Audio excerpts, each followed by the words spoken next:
4장 1절 말씀부터 보겠습니다. 그 모든 백성이 요단을 건너가기를 마침에 여호와께서 여호수아에게 말씀하여 이르시되 백성이 각 지파에 한 사람씩 12사람을 택하고 그들에게 명령하여 이르기를 요단 가운데 제사장들의 발이 굳게 선 그곳에서 돌 12를 택하여 그것을 가져다가 오늘 밤 너희가 유숙할 그곳에 두게 하라 하시니라.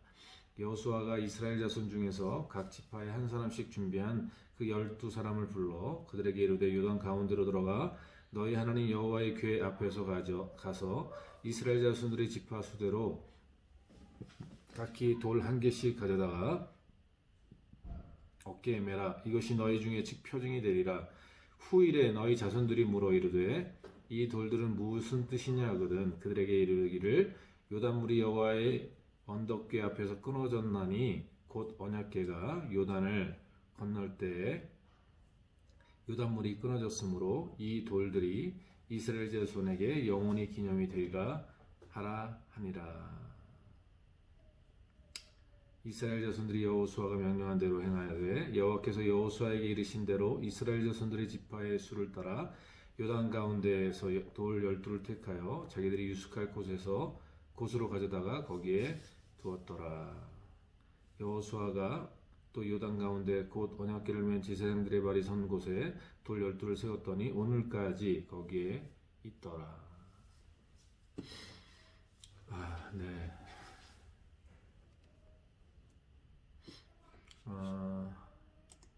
오늘 우리 말씀을 통해서 하나님의 은혜를 기억하라, 기념하라 이런 말씀으로 은혜를 나누고자 합니다. 하나님께서 이스라엘 백성을 택하셨습니다. 그들을 통해서 열방을 축복하시기 위해서 오늘 우리 시대의 언어로 표현하면 세상을 구원하시기 위해서 믿는 사람들을 믿음의 사람을 세우셨다 이렇게 말하고 있습니다. 그래서 하나님께서는 그 믿음의 백성들에게 징표를 주시는데 그건 뭐냐면 오늘 요단강에서 그 요단강이 갈라지잖아요. 언약궤를 맨 제사장들의 발이 선 곳에 발이 물에 닿았을 때 갈라지잖아요. 그때 그들이 거기를 건너갑니다. 그리고 하나님께서는 그들에게 명령하기를 거기에 돌을 12개를 취하다가 지파 수대로 갖다 돌단을 쌓아라. 그리고 기념하라. 너희 자손들이 이 돌이 무엇이냐 물어볼 때 늘 이 돌은 하나님의 언약궤가 그 너희 앞에 설 때 요단강이 갈라지고 그리고 우리가 구원을 받았다는 이야기를 기념케 하고 기억케 하라 이렇게 말합니다. 또한 그 신명기 8장에도 보면 너희로 이렇게 광야에서 행하게 하신 그 하나님을 기억하라. 이는 너희를 낮추시고 그리고 경외하는지 알려 하시고 하나님의 말씀으로 사는 것을 알게 하려 하십니다. 이렇게 말씀하십니다. 오늘 이 말씀이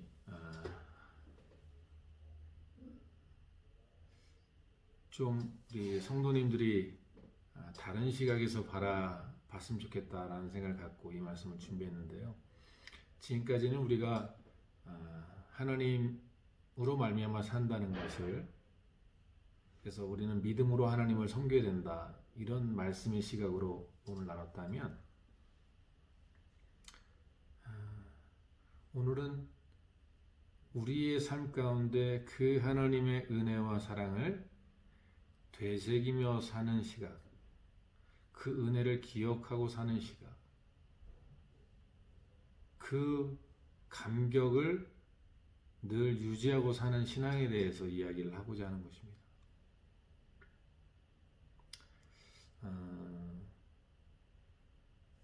항상 우리 하나님의 사람임에도 불구하고 하나님을 경험했음에도 불구하고 우리의 타락한 죄성과 이 우리의 부패한 마음은 잠시 또는 조금 우리의 만족을 얻고 누리게 되면 우리는 하나님의 은혜와 하나님의 그 사랑을 너무나도 쉽게 버리고 쉽게 포기하고 쉽게 떠나는 성향을 타락한 본성이 갖고 있다는 사실을 기억해야 합니다. 제가 고등학교 때 그 주님을 만나고 정말 뜨거운 그 주님의 은혜를 갖고 살아갔을 때 그때 교회에서 체육회가 있었어요. 학생들, 청년들 해서 어느 학교를 빌려서 그게 장신대였을 거예요. 장로의 신학대학에서 체육대를 했었는데 그때 군대에서 휴가를 나왔던 그 전사님이 계세요. 임전사님이라고 계신데 저는 잘 모르는 분인데 제가 교회를 다닐 때는 그분은 이미 군대에 가셨고 다른 교회로 옮기신 때라. 근데 그분이 이제 이렇게 교제를 하는데 저는 운동보다도 그런 신앙의 교제를 나누는 것이 너무 좋아서 그 전사님 옆에서 하시는 말씀들을 아마 그때 정민서님들도 정민서님도 계셨을 거로 제가 기억하는데 같이 이제 교제를 나누는데 그 전사님이 그런 말을 하세요. 잊혀지지가 않아요. 정말 그럴까? 저는 그런 생각이 있었기 때문에 그 말이 기억이 잊혀지지 않는데 이런 얘기합니다. 은혜를 받는 것은 정말 감사한 일이고 은혜인데 그 은혜를 잃어버리고 다시 회복하는 것은 너무 어렵다. 이렇게 얘기를 하셨어요. 그 받은 은혜, 하나님의 사랑을 경험하고 은혜를 받는 것은 정말 하나님의 크신 은혜이지만 그 내가 어려움 가운데 받았던 그 은혜보다 그 은혜를 잃어버렸다가 다시 회복하는 것은 더욱더 어렵더라. 이런 얘기를 했습니다. 그렇습니다. 우리가 하나님의 은혜와 사랑을 뜨겁게 경험했음에도 불구하고 다시 세상을 살아가면서 그 하나님의 은혜를 잃어버리고 잊어버리고 떠나게 되어지면 다시 그 은혜로 돌아가고 그 은혜 속으로 다시 회복하는 일은 정말 어렵다라는 사실입니다.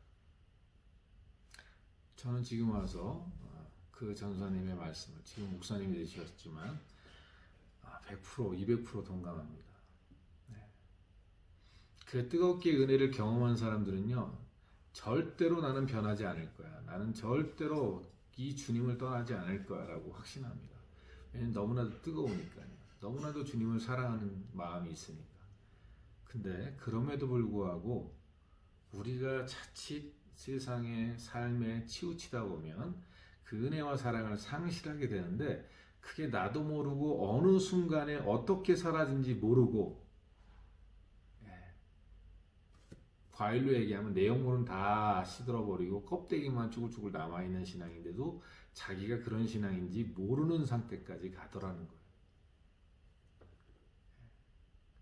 대부분은 주님이 주신 은혜를 다 올거먹고 그 하나님께로 받았던 은사와 은혜를 다 까먹으면서 생존하고 있었던 거예요. 그게 더 풍성하게 열매를 맺어야 될 것이 풍성한 열매가 아니라 받은 은혜를 다 까먹고 메마른 심령으로 변질되어 가는 거죠. 오늘 이스라엘 백성들에게 중요한 메시지가 그겁니다. 오늘 말씀에도 신명기 먼저 말씀에는 이렇게 나오죠. 신명기 말씀에서는 너희로 광야에 40년은 걷게 한 것을 기억하라. 이는 너희를 낮추시고 시험하사 이렇게 되어 있어요. 근데 기억하라 그리고 사람이 떡으로만 사는 것이 아니라 하나님의 은혜로 사는 것을 알게 하려 함이라 이렇게 말씀하시죠. 이 말씀을 좀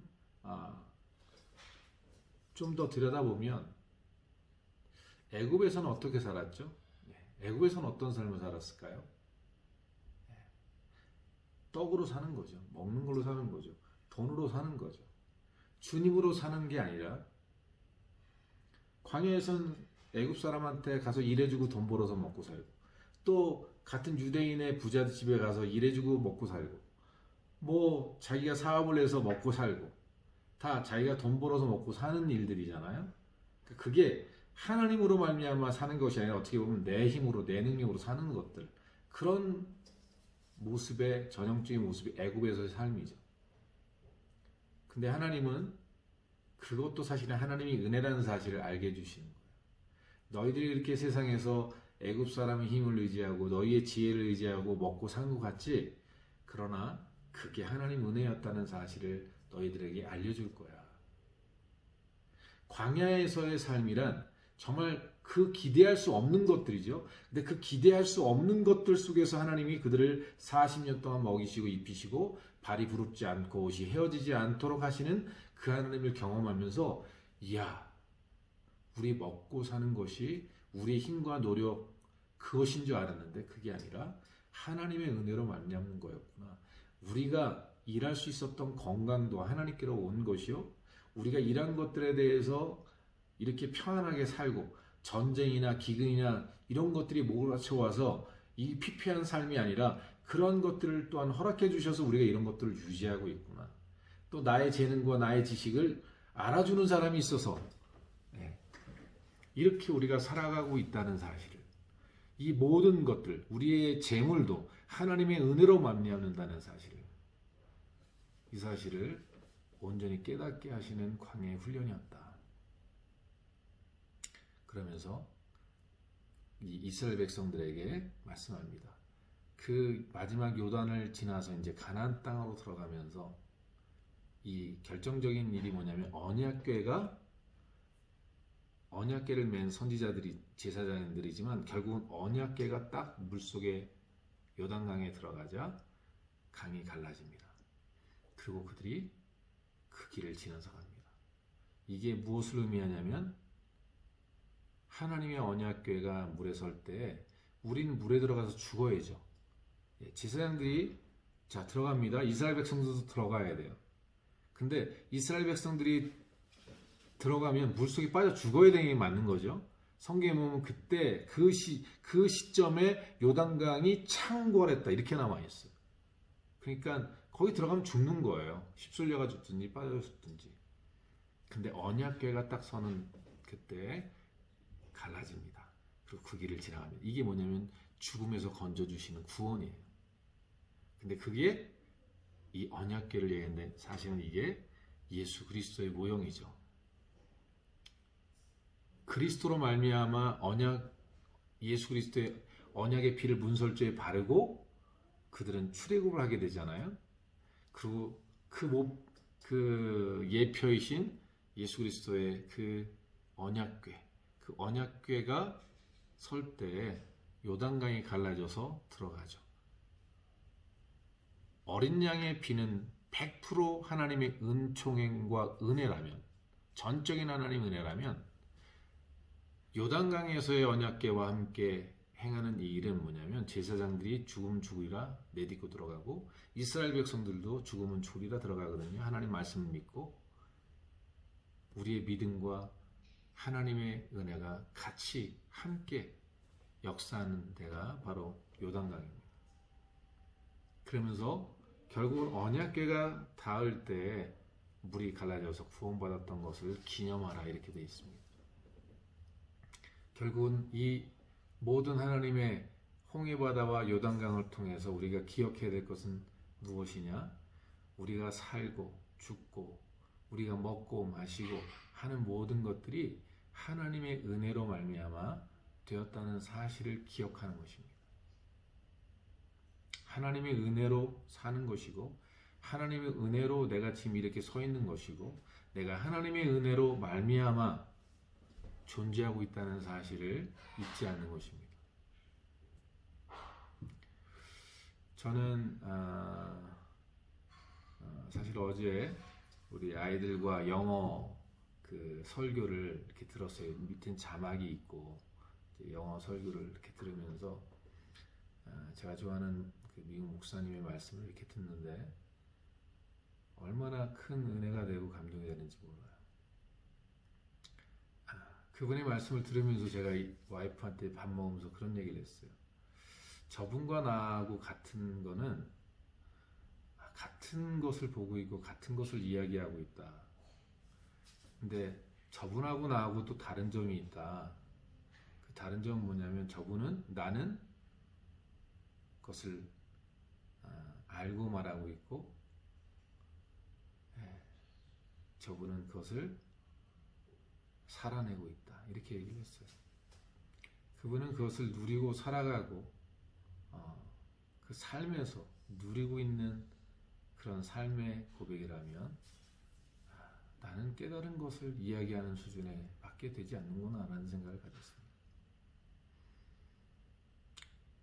사랑하는 성도 여러분, 우리가 예수 그리스도가 우리를 위해서 죽으신 것, 하나님이 그 아들을 우리를 위해서 십자가에 못 박아 죽이신 것, 그로 말미암아서 우리에게 영원한 지옥에서 영원한 천국을 허락해 주시고 영원한 천국만 허락해 주시는 것이 아니라 우리가 이 땅에서 하나님의 자녀로서 하나님의 백성으로서 하나님의 영광의 통로로서 축복의 통로로서 이 땅에서 주님의 이름으로 살아가는 그런 삶을 우리에게 허락해 주셨습니다. 그런데 우리는 그 은혜와 감격, 감사가 얼마나 우리에게 있는가? 자, 우리를 하나님이 사용하신다? 당신의 종으로, 당신의 대사로, 당신의 일꾼으로, 당신의 청지기로, 당신의 사람으로, 당신의 아들로 우리를 이 땅에서 사용하시는 것, 그것은 둘째치고라도 우리가 저주와 절망 가운데 지옥으로 갈 수밖에 없는 우리를 위해서 하나님께서 그 아들을 보내주시고 그 아들 예수 그리스도께서 그것을 감당하시고 그래서 우리에게 영원한 생명을 주신 우리를 구원하신 그 은혜, 그 사랑, 이것을 우리가 받았고 그 은혜를 우리가 경험했다면 우리의 남은 그 은혜를 받고 나서의 나머지 삶은 주님을 위해서 우리의 목숨과 마음과 뜻과 정성을 다 들여 우리가 주를 위해서 헌신하고 산다 할지라도 우리는 그분이 우리를 위해서 이루신 희생과 사랑에 100만 분, 억만 분, 그분의 우리를 위해서 베풀어 주신 그 온전하신 사랑과 희생과 헌신에 우리가 비교할 수가 없는 거죠.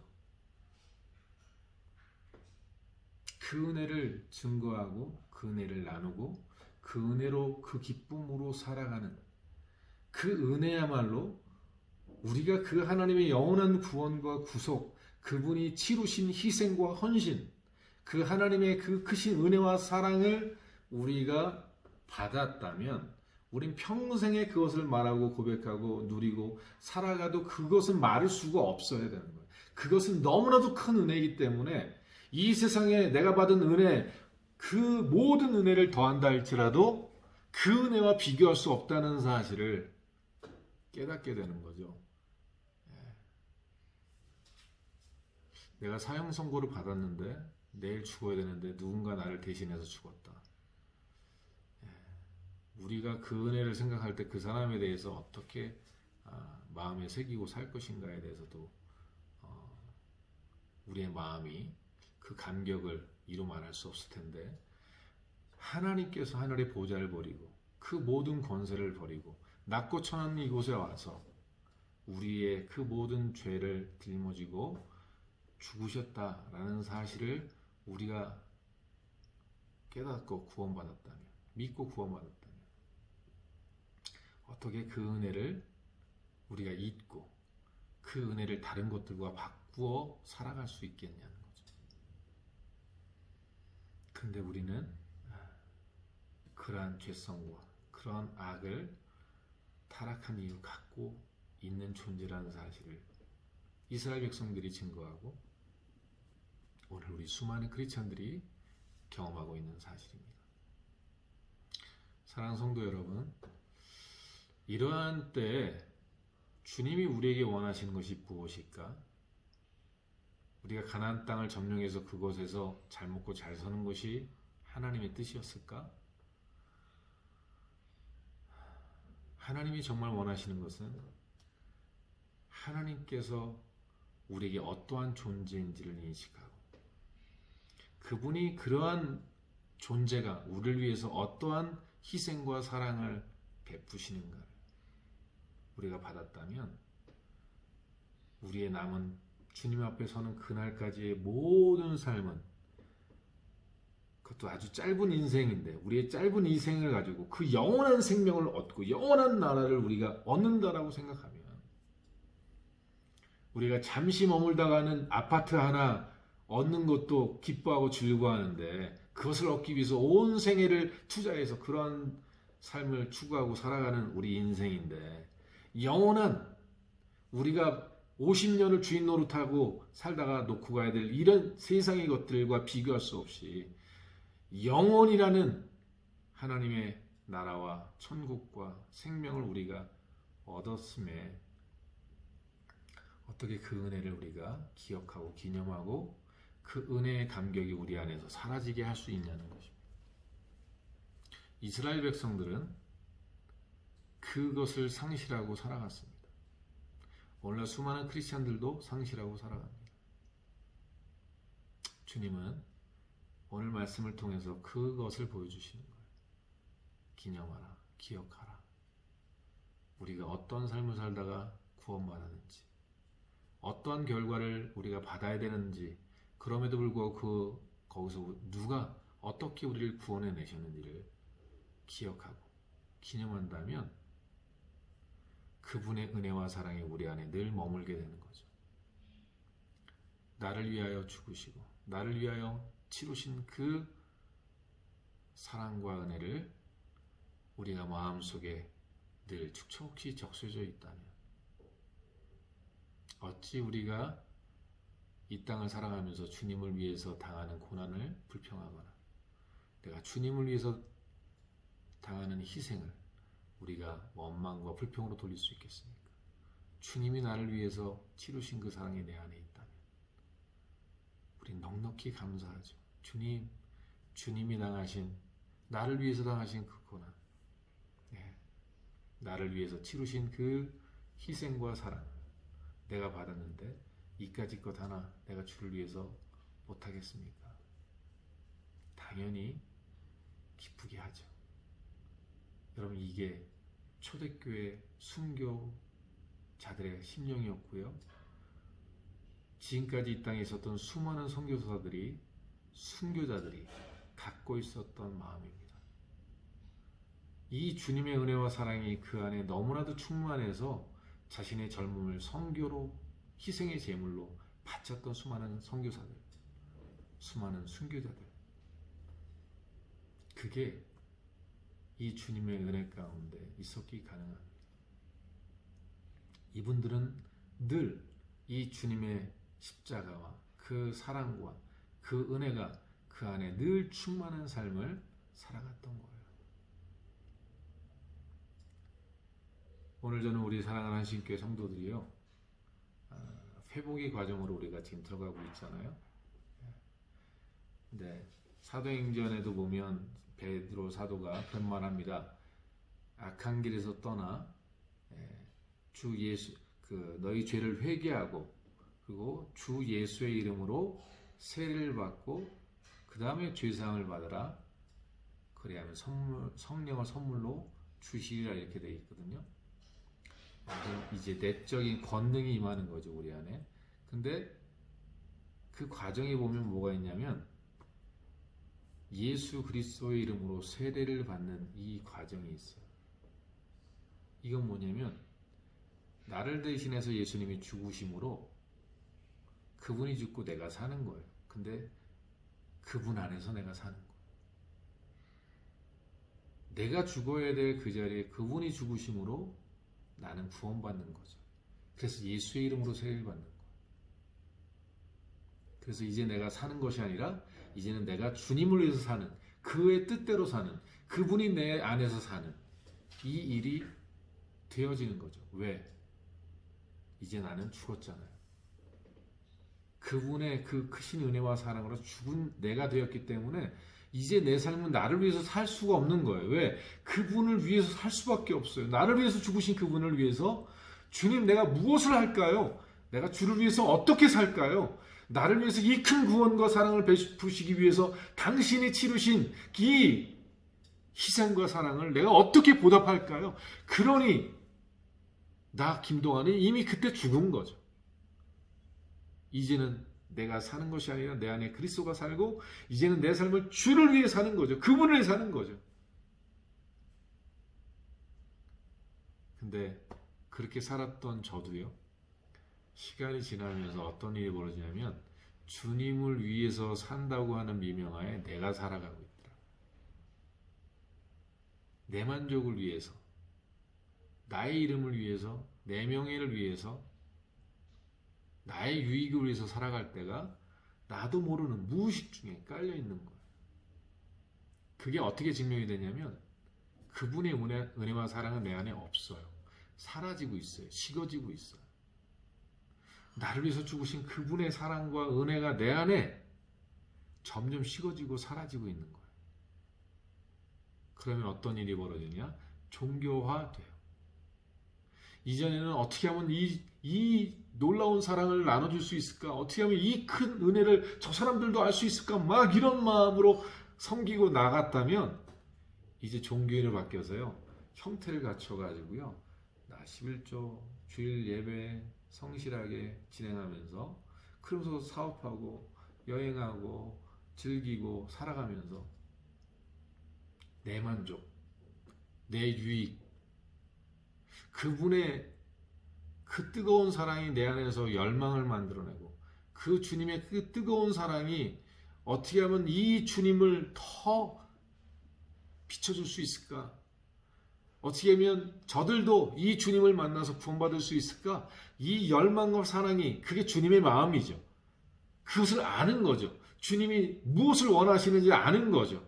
마치 내가 누군가에게서 생명을 얻으면 그 사람의 뜻이 무엇인가를 알아서 그 사람이 하지 못했던 것을 내가 이루어드리고 싶은 마음이 있는 것처럼 그 은혜가 그 안에서 뜨거우면 뜨거울수록 그분을 위한 삶으로 살게 되죠. 어차피 나는 지옥 갈 인생이었는데, 어차피 난 저주받은 인생이었는데, 나는 어차피 망한 인생이었는데 그분이 나에게 이런 새 생명과 영원한 나라와 영원한 생명을 내게 이미 주셨고 이제 나는 죽으면 그 영원한 나라에 갈 이 모든 것을 다 얻은 내가 이제 이 땅에서 내가 이전에는 나를 위해 살았고 내 만족을 위해서 살았다면 이제는 예수님이 내 안에 계시고 이제 주님을 위해서 살아야지. 그러나 시간이 지나고 이러한 마음들은 다 사라지기 시작합니다. 그 은혜를 다 세상의 만족과 바꿔가는 거예요. 그게 사사기에 보면 너무나도 적나라하게 나와 있습니다. 사사기의 내용이 뭐죠? 하나님을 섬겼다가 그 땅의 거민들과 어우러서 시집가고 장가가고 행복하고 즐겁게 사니까 주님 떠나고 거기 우상 섬기고 그러다 보니까 하나님이 그들을 그냥 내버려 두면 그들과 함께 지옥 가니까 하나님께서 그 땅에 거민들을 들어서 옆구리에 가시가 되고 창이 돼서 찌르고 그들을 억압함으로 말미암아 다시 하나님께 돌아오고 회개하고 다시 하나님 섬기고 그래서 자유함을 얻고 그래서 자유함을 얻었더니 또 시간이 지나니까 또 안락하고 평안하니까 또 그 땅 거민들과 또 야합하고 또 타락하고 우상을 섬기고 그러니까 하나님이 또 가시를 들어서 찌르고 채찍으로 때려서 다시 하나님께 돌아와서 구원의 백성, 하나님의 백성으로 하나님의 자녀로서 살아가도록 하시는 거죠.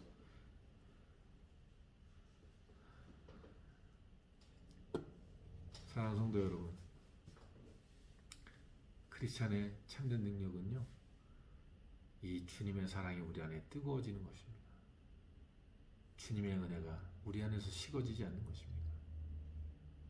그분이 우리 안에서 생수의 강이 돼서 늘 그분으로 얻어지는 그 생수, 그분이 주시는 은혜, 그것으로 우리가 살아가는 존재, 이것이 포도나무에 붙어있는 가지예요. 그분으로부터 오는 진액을 먹는 거죠.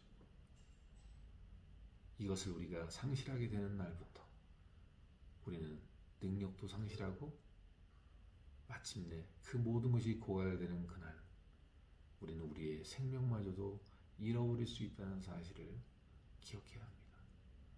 사도 바울이 두려웠던 것처럼 남들에게 복음을 전파한 후에 내가 도리어 버림이 될까 두렵다고 한 이야기처럼 그분의 사랑과 은혜는 다 까먹어버리고 지식만 전하고 있는 사람이 아닌가.